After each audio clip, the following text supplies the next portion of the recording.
Bismillahirrahmanirrahim. Assalamu alaikum. Today's our topic regards bronchiectasis. This is the third lecture of this week. तो bronchiectasis is also a type of obstructive lung disease. जिस तरह पिछले lecture में हमने asthma में पढ़ा कि वहाँ पर डिफ़िकल्टी होती है एंड द एक्सलेशन, ठीक है, ड्यू टू द ऑब्स्ट्रक्शन। तो यहाँ पर भी हमारे पास due to the obstruction exhalation सही तरह से नहीं होते, लेकिन इसका जो एयरवे एनाटॉमी है वो थोड़ा डिफरेंट होता है। एस्थमा में नर्विंग of the bronchi and bronchiole होता था, यहाँ पर ब्रोंकिक्टेसिस में उसके अपोजिट होते हैं। इसमें permanent dilation of the bronchi जो है वो होता है ड्यू टू द सम काज, ठीक है। तो वो काजेज़ हम पढ़ेंगे इसमें कि वो काजेज़ क्या है जिसकी वजह से ब्रोंकाई परमानेंटली डायलेट हो जाते हैं, फिर उसका जो मैकेनिज़्म ऑफ एक्शन है वो किस तरह होता है, डायग्नोसिस एंड देन मैनेजमेंट क्या है इसका। तो लेट्स स्टार्ट द ब्रोंकिक्टेसिस। सो अगर हम डिफिनीशन को देख लें तो यहाँ पर लिखा हुआ है परमानेंट डायलेशन ब्रोंकाई और bronchiole due to the destruction of the muscle and elastic supporting tissues. जो मसल स्मूथ मसल से ब्रोंकाई बना होता है उसमें डिस्ट्रक्शन हो जाते हैं, ठीक है, और जो इसका रिकाइल फोर्स होता है इलास्टिक वो ख़त्म हो जाता है। यूजुअली जब ब्रोंकाई डायलेट हो जाता है, ठीक है, due to the some stimulus, और अगर हम उस स्टिमुलस को रिमूव करें तो वो वापस अपनी पोजीशन में आते हैं। लेकिन ब्रोंकिक्टेसिस में मसल डिस्ट्रॉय होते हैं तो उसमें प्रॉपर टोन नहीं रह जाती, वो सही तरह से कंट्रैक्ट एंड रिलैक्स नहीं होते। तो जैसे ही वो डायलेट हो जाते हैं तो उसी तरह डायलेट रह जाते हैं, ठीक है। और इसमें जो मेन कॉज है उसका वो है क्रोनिक नेक्रोटाइजिंग इन्फेक्शन। वो क्रोनिक इन्फेक्शन जिसमें सेल डेथ जो है वो वाक़या होते हैं, तो उसमें ब्रोंकिक्टेसिस की चांसेस ज़्यादा है। It is a secondary disease. Secondary disease का मतलब ये है कि ये ख़ुद एक इस तरह के डिजीज़ नहीं है जो ख़ुद काज होते हैं, बल्कि ये दूसरी डिजीज़ की वजह से काज होते हैं। जिस तरह ऊपर हमने डिस्कस किया कि due to the necrotizing infection, तो नेक्रोटाइजिंग इन्फेक्शन जो है ये हमारे पास एक डिजीज़ है जो कि ब्रोंकिक्टेसिस को लीड करते हैं। तो इसी बिना पे हम इसको सेकेंडरी डिजीज़ कहते हैं। That occur due to the persistent infection, जिस तरह हमने कहा, और ऑब्स्ट्रक्शन भी हो सकते हैं associated with the pooling of the secretion and dilated airway. अगर कि जो डायलेटेड एयरवे है वो हमारे पास उसमें म्यूकस की प्लगिंग हो जाती है, तो उस म्यूकस में फिर जो बैक्टीरिया है उसकी एकोमुलेशन होना स्टार्ट हो जाती है and that lead to the necrotizing infection, ठीक है। तो उसी नेक्रोटाइजिंग इन्फेक्शन की वजह से जो smooth muscle of the bronchi and bronchiole है वो डिस्ट्रॉय हो जाती है, तो उसका जो टोन है वो लॉस हो जाती है and it become permanently dilated. यहाँ पर डायग्राम में आप लोग देख सकते हैं दो तरफ, एक हमारे पास नॉर्मल लंग है जिसमें ब्रोंकाई बिल्कुल नॉर्मल है, और इस डायग्राम में आप लोग देख सकते हैं कि ब्रोंकाई जो है वो डायलेट हो चुके, जो हमें क्लियरली जो है नज़र आते हैं। अब इसकी काजेज़ क्या हैं, तो जिस तरह मैंने कहा कि द मेन काज उसका जो है वो या तो ऑब्स्ट्रक्शन होगा due to the mucus plugging, या जो है हमारे पास नेक्रोटाइजिंग इन्फेक्शन होंगे, ठीक है। इसके अलावा और भी हो सकते हैं, लेकिन ये दो मेन काजेज़ है इसके। तो इसमें बेसिकली जो पेरेन्काइमल डिस्ट्रक्शन है ऑफ द ब्रोंकाई, पेरेन्काइमा उसका क्या है, इसका मसल है, तो उसकी मसल की डिस्ट्रक्शन की वजह से ये होते हैं। फाइब्रोसिस भी हो सकते हैं, कोई एरिया जो है वो इंजर्ड हो जाते हैं और फिर वो हील होकर फाइब्रोटिक बन जाते हैं, तो वहाँ पर वो ऑब्स्ट्रक्शन काज करते हैं। And abnormal permanent dilation of the damage bronchi. अब यहाँ पर उसके कॉजेज़ जो है उसको डिस्कस करते हैं कि कौन कौन सी इस तरह कंडीशन है जो कि ब्रोंकिक्टेसिस को प्रोमोट करते हैं। तो सबसे पहले हमारे पास आते हैं लॉन्ग लास्टिंग ब्रोंकियल ऑब्स्ट्रक्शन। अब ये ऑब्स्ट्रक्शन किसकी वजह से हो सकते हैं, म्यूकस प्लग की वजह से हो सकते हैं। अगर वहाँ पर म्यूकस जो है वो स्टिक हो जाते हैं और इसके साथ और भी एकोमुलेट होना स्टार्ट हो जाते हैं तो वो ब्रोंकाई को डायलेट करेंगे। इसके अलावा ट्यूमर भी आ सकते हैं एंड फॉरेन बॉडी भी हो सकते हैं। तो ये तमाम तीन काजेज़ जो हमने डिस्कस की, ये क्या करेंगे, ब्रोंकाई को जो है वो ऑब्स्ट्रक्ट करेंगे, जिसकी वजह से वो फोर्स एक्सर्ट करेंगे on the wall of the bronchi और उसको डायलेट करेंगे। अच्छा, ये जो कंडीशन ऊपर हमने डिस्कस की 3 काजेज़, इसमें हमारे पास जो ब्रोंकिक्टेसिस है वो लोकलाइज होता है। लोकलाइज का मतलब है कि एक ब्रोंकाई है या ब्रोंक्यूल है जो कि लंग की एक स्पेसिफिक सेगमेंट को एयर सप्लाई करते हैं, ठीक है। तो यहाँ पर जिस एरिया में ऑब्स्ट्रक्शन होगा या ट्यूमर या फॉरेन बॉडी होगा तो वही एरिया जो है वो सिर्फ डायलेट हो जाएंगे, वहाँ पर ब्रोंकियोटेसिस जो है वो काज होंगी। जनरलाइज नहीं होगा, स्प्रेडिंग नहीं होगा। दूसरा जो काज है वो हमारे पास कंजेनाइटल या हेरिडिटी है, जो बाय बर्थ हो। तो इसमें हमारे पास एक आते हैं सिस्टिक फाइब्रोसिस। अगर हमारे पास कंडीशन इस तरह है, ऑब्स्ट्रक्शन ऑफ द ब्रोंकाई या इन्फेक्शन है, जो कि जो म्यूकस है वो आपस में एकमुलेट होकर एक थिक प्लग बना देते हैं, ठीक है, स्मॉल ब्रोंकाई में जेनेटिकल प्रॉब्लम की वजह से। यानी वो सही तरह से जो म्यूकस है उसको बाहर नहीं निकाल सकते, बल्कि वहीं पर ब्रोंकाई में रह जाते हैं, तो वो आपस में स्टिक होके एक प्लग बना देते हैं, ठीक है। तो जो ब्रोंकाई होता है वो स्मॉल होता है और जो प्लग है उसकी डायमीटर से ज़्यादा होता है, ठीक है, तो वो उसको ऑब्स्ट्रक्ट करते हैं। दूसरा है immuno deficiency state. For example, अगर किसी बंदे में जो है एंटीबॉडीज़ की डिफिशिएंसी है इम्यूनोग्लोबुलिन की, ठीक है, तो वहाँ पर लोकलाइज या डिफ्यूज़ ब्रोंकिक्टेसिस काज होगी, क्योंकि जिस एरिया में म्यूकस की प्लगिंग होगी, ठीक है, तो वहाँ पर बैक्टीरिया जो है वो आपस में जो बैक्टीरिया है वो आकर एकमुलेट हो जाएंगे और इन्फेक्शन काज करेंगे, ठीक है, क्योंकि उसमें इम्यूनोग्लोबुलिन या एंटीबॉडीज़ जो है वो नहीं होते, ठीक है। तो उस बंदे में जो है चांसेस ऑफ नेक्रोटाइजिंग इन्फेक्शन जो है वो ज़्यादा है, ठीक है, तो इसलिए इट्स लीड टू द ब्रोंकिक्टेसिस। इसके अलावा कार्टेजनर सिंड्रोम है। इसमें ये होता है कि जो यूजुअली हमारा जो रिस्पायरेटरी ट्रैक है इसमें सीलिया मौजूद होते हैं, और ये सीलिया जो है ये मोमेंट करवाते हैं, जिसकी वजह से वो म्यूकस प्लग को मोमेंट प्रोवाइड करते हैं, या अपवर्ड पुश करते हैं आउटसाइड द बॉडी, या डाउनवर्ड जो है लंग्स की तरफ पुश करते हैं। लेकिन कार्टिनेजनर डिजीज़ में ये होता है कि जो सीलियरी मोमेंट है वो डिफेक्टिव होता है, सही तरह से सीलिया जो है वो मोमेंट नहीं करते, तो जिसकी वजह से ना म्यूकस जो है वो अपवर्ड जा सकते हैं ना डाउनवर्ड जा सकते हैं, ठीक है, तो और अपनी जगह पे एकमुलेट हो जाते हैं, जिसकी वजह से ब्रोंकिक्टेसिस काज होगा। लेकिन ये हमारे पास बहुत कम डिजीज़ है, और ये ऑटोसोमल जो क्रोमोसोम होते हैं उसमें डिफेक्ट की वजह से ये काज हो सकते हैं, और इसके साथ साथ जो है स्टेरिलिटी एंड द मेल भी एसोसिएटेड है इस कार्टेजनर सिंड्रोम में। तीसरा जो काज है वो है नेक्रोटाइजिंग आर सपोरेटिव निमोनिया, यानी necrotizing infection. Pneumonia as a infection disease, ठीक है। तो इसमें हमारे पास जो पर्टिकुलरली जो वायरुलेंट बैक्टीरिया है वो इन्वॉल्व होते हैं, लाइक स्टेप्लोकोकस आरियस एंड क्लेप्सिला, ठीक है। ये जो बैक्टीरिया है ये इसमें इन्वॉल्व होते हैं, और ये उन लोगों में ज़्यादा होते हैं जिसमें टीबी हो, ठीक है। टीबी के बाद ये डेवलप है, जिस तरह हमने कहा था कि दिस इज सेकेंडरी डिजीज़, दूसरी वजह से काज होते हैं, तो यहाँ पर पहला टीबी हो जाता है, तो टीबी की डेवलप होने के बाद वो ब्रोंकिक्टेसिस की तरफ जाते हैं। या चाइल्डहुड मीज़ल्स, अगर किसी बच्चे में मीज़ल है, ठीक है, या वूपिंग कफ है, तो वो डेवलप करते हैं सेकेंडरी ब्रोंकिक्टेसिस को। यहाँ पर आप लोग देख सकते हैं ब्रोंकाई को, ठीक है, बहुत ज़्यादा जो है वो एक्सपेंड हो चुके हैं, जो कि ये एक क्रॉस सेक्शन लिया गया है लंग्स का, ठीक है। तो यहाँ पर ब्रोंकाई आपको क्लियरली जो है विजिबल एंड डायलेटेड नज़र आएंगे। This is the ब्रोंकिक्टेसिस।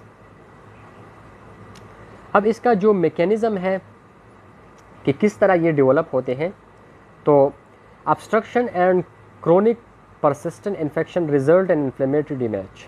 ऑब्वियसली जहाँ पर इन्फेक्शन होगा या ऑब्स्ट्रक्शन होगा तो वहाँ पर इन्फ्लेमेशन डेवलप होगी, ठीक है। जो इन्फ्लेमेशन है वो हमारे वॉल को जो है नुकसान पहुंचाएंगे। ठीक है, accumulating exudate further distance the airway. अब इन्फ्लेमेशन में एक्सुडेट बनते हैं। ठीक है, तो वो एक तरफ तो म्यूकस प्लगिंग हो चुकी है, दूसरी तरफ जो है इन्फ्लेमेशन की वजह से एक्सुडेशन हो चुका है। ठीक है, तो वो फर्दर एयरवे को डायलेट करेंगे और ये डायलेशन इर्रिवर्सिबल होगा, क्योंकि ये हमारे जो ब्रोंकाई की स्मूथ मसल है उसको डिस्ट्रॉय करेंगे। तो जब वो डिस्ट्रॉय हो जाएंगी तो एक दफ़ा मैकेनिकली वो जब एक्सपेंड हो जाते हैं तो फिर वो वापस अपनी जगह पर नहीं आती, क्योंकि उसका टोन जो है वो लॉस हो चुके हैं। और इसी तरह जो है हमारे पास क्लियरेंस का जो मैकेनिज़्म है वो भी नहीं है।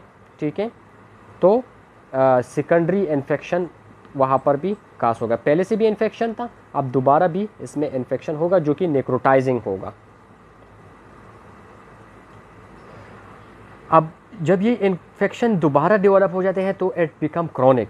ठीक है, और ये क्रॉनिक जो है वो हमारे ब्रोंकाई के वाल को डायलेट भी करेंगे और उसको वीक भी करेंगे, यानी उसको डिस्ट्रॉय करेंगे, जो कि म्यूकस या वहाँ पर एक्सुडेट की वजह से अगर डायलेट हो गया तो फिर ये वापस अपनी पोजीशन पे नहीं आएंगे।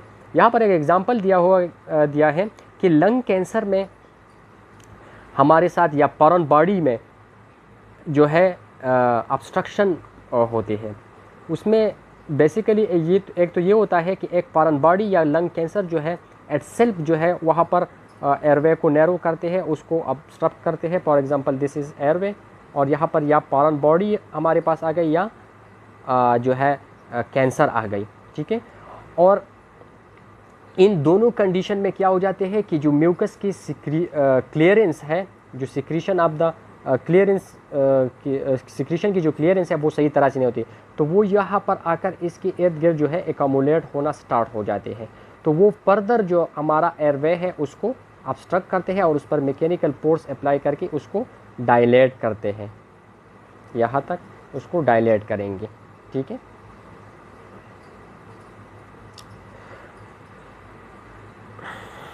अब आफ्टर द ब्रांकिक्टेसिस जो हमारे पास एयरवे है उसका स्ट्रक्चर किस तरह रहेगा, तो जो lower lobe of the lung है ये मोस्ट कॉमनली अफेक्ट होते हैं।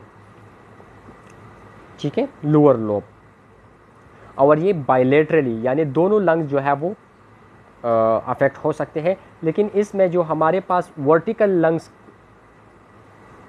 हैं, जिसका ब्रोंकाई ट्रैकियोब्रोंकियल ट्री जो है वो वर्टिकल हो, तो उसमें चांसेस ज़्यादा है, यानी राइट लंग में चांसेस ऑफ ब्रांकिक्टेसिस ज़्यादा है as compare to the left lung, क्योंकि राइट जो है वो ज़्यादा वर्टिकल है as compare to the left. ये हमारे पास राइट एंड लेफ़्ट, तो राइट में आसानी के साथ जो है वो जो एजेंट होते हैं, जो ऑब्स्ट्रक्टिव एजेंट होते हैं वो आसानी के साथ नियर लोअर लोब तक जा सकते हैं as compare to the left, क्योंकि वो हॉरिजॉन्टल है। अगर ये ट्यूमर या aspiration of the foreign body, अगर फॉरेन बॉडी हमें इनहेल कर ले जाते हैं या कि ट्यूमर होते हैं, तो उसमें हमारे पास ये क्या होता है, लोकलाइज होगा। ठीक है, और एयरवे जो है वो भी डायलेट होगा 4 टाइम टू द नॉर्मल। अगर नॉर्मल एयरवे जो है वो हमारे पास उसके डायमीटर जो है वो 2 mm है, तो आफ्टर ब्रोंकियोटेसिस इट बिकम 8 mm। ठीक है, तो 4 टाइम जो है वो नॉर्मल एयरवे की बनिस्बत जो है ये डायलेट होगा। कुछ केसेस इस तरह भी हैं कि नेक्रोसिस की वजह से ब्रोंकियल वाल जो है वो डिस्ट्रॉय भी हो जाते हैं और वहाँ पर लंग एब्सिस जो है वो प्रोडक्शन जो है वो भी स्टार्ट हो जाते हैं। ठीक है, अब जो ब्रोंकाई डायलेट होगा ये इसका शेप 2 तरह के होगा, या तो ये सिलेंड्रिकल होगा, ठीक है, लॉन्ग एंड राउंडेड होगा, और या तो या इस तरह होगा, ठीक है, राउंडेड होगा, या सेकुलर होगा जिसको हम रफली राउंडेड कहेंगे। वो इस तरह के रफ राउंड होगा लेकिन रफ होगा, स्मूथ नहीं होगा। तो ये हमारे पास उसकी स्ट्रक्चर जो है वो डिनोट करते हैं।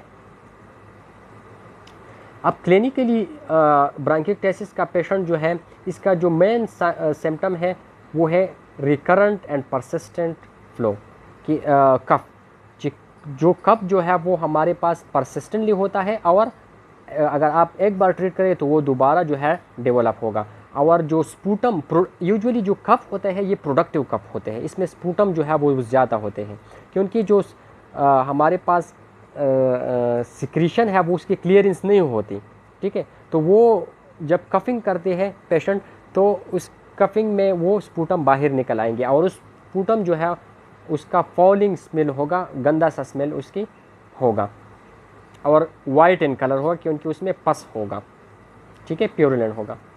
इसके अलावा हेमाप्टाइसिस भी होगा क्योंकि जब वो ज़ोर लगाते हैं उस प्लग को एराडिकेट करने में थ्रू कफ, तो उसमें हमारे पास जो स्मॉल कैपिलरीज है वो रैप्चर हो जाएंगी, तो ब्लड जो है वो भी कफ में आना स्टार्ट हो जाएगा।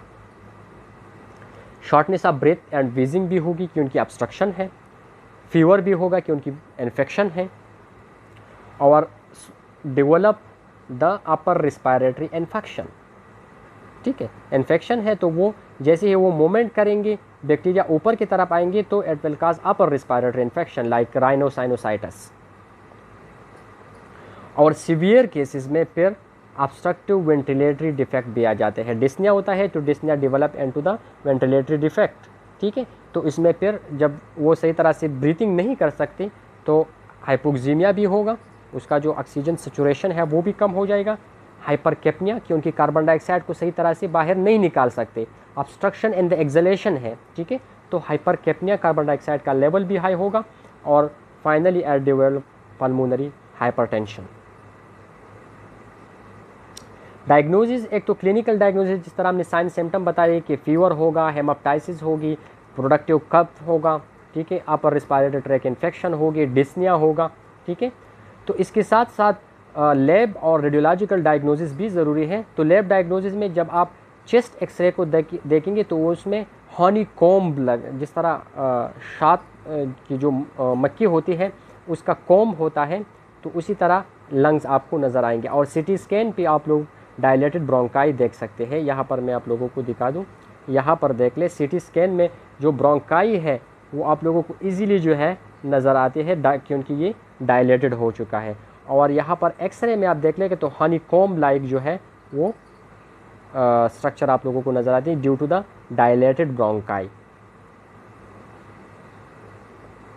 इसके अलावा लैब डायग्नोसिस में हम स्पूटम कल्चर करेंगे और उसमें देखेंगे कि ये जो बैक्टीरिया दिया गया है ये प्रेजेंट है कि नहीं। अगर ये बैक्टीरिया प्रेजेंट है तो ये हमें नेक्रोटाइजिंग इन्फेक्शन जो है वो इंडिकेट करेंगी। And necrotizing infection is one of the diagnostic tool for the bronchiectasis. तो उसमें pseudomonas aeruginosa, helicobacter H influenza, streptococcus aureus, strepto and pneumococci and gram-negative bacilli.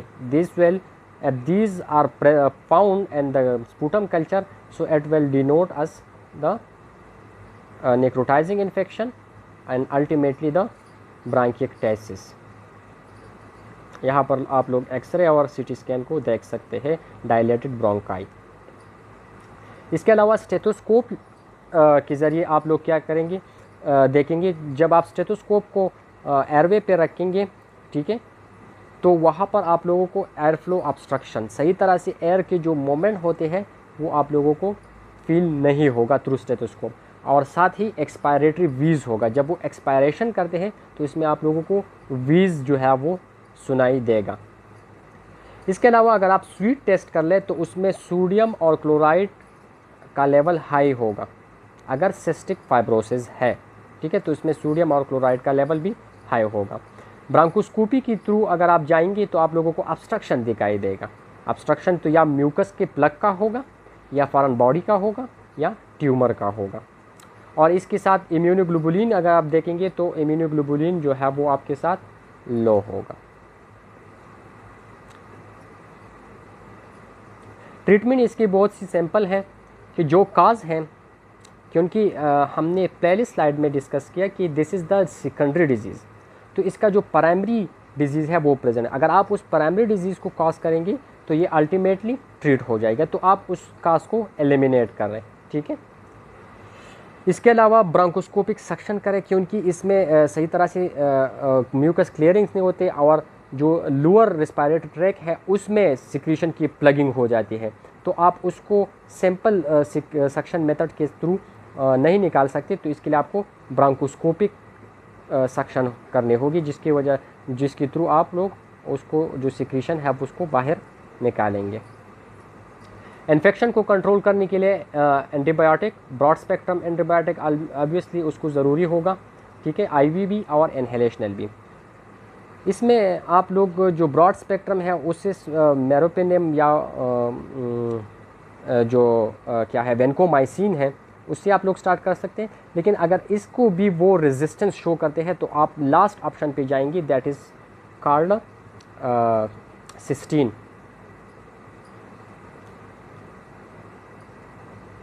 ठीक है। वो सिस्टीन जो है